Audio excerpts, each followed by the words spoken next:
Jordi Amat dan kawan-kawan diambang gagal bela timnas Indonesia di kualifikasi Piala Asia 2023. Begini langkah Kemenpora.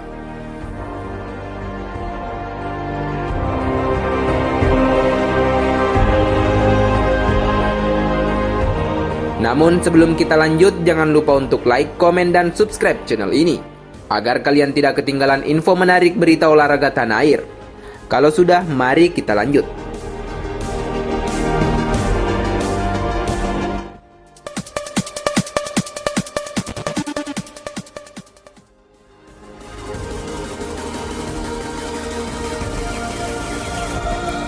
Anggota EXO PSSI, Hassani Abdul Ghani, khawatir proses naturalisasi Jordi Amat, Sandi Walsh, dan Sayen Patinama mandek sehingga nama-nama di atas tak bisa membela timnas Indonesia di babak ketiga kualifikasi Piala Asia 2023.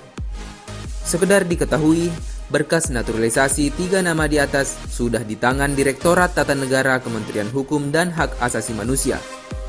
Hanya saja, berkas tak bisa diproses lebih lanjut jika Sandi Walsh, Jordi Amat, dan Sayen Patinama tak mendapat surat keterangan perpindahan warga negara dari pemerintah Belanda dan Spanyol dalam waktu dekat ini. Karena itu, Menpora Zainuddin Amali coba membantu. Hassani mengatakan Menpora turun tangan untuk membantu proses naturalisasi. Bantuan yang diberikan Menpora adalah ikut menyurati negara asal para pemain keturunan. Hal ini sejalan dengan sejumlah persyaratan yang diminta Kemenkumham untuk menyelesaikan administrasi para pemain naturalisasi. Proses naturalisasi ketiga pemain keturunan ini memang masih mandek, sebab negara asal para pemain belum memberikan berkas surat keterangan perpindahan warga negara sebagai syarat naturalisasi. Berkas tersebut bisa didapatkan dari negara asal sang pemain, yakni Sandi Walsh dan Sayen Patinama berasal dari Belanda, dan Jordi Amat yang berasal dari Spanyol. Melihat kondisi tersebut, Zainuddin berinisiatif untuk menyurati negara asal mereka untuk mempercepat proses naturalisasi. Para pemain naturalisasi ini diharapkan bisa memperkuat timnas Indonesia dalam waktu dekat.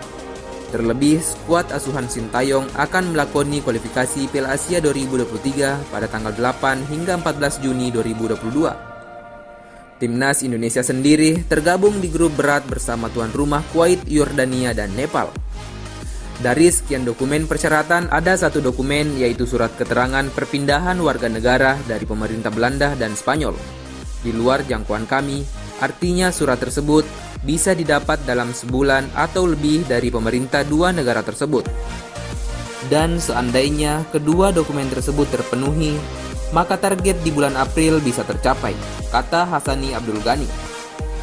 Mengapa harus April? Karena kita perlu waktu 1 hingga 2 minggu untuk proses perubahan federasi kepada FIFA. Tanpa paspor kita tidak bisa mengajukannya.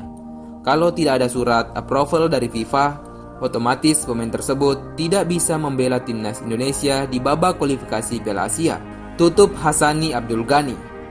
Jadi, bagaimana menurut kalian? Terima kasih telah menonton video ini. Kami pamit. Wassalamualaikum warahmatullahi wabarakatuh.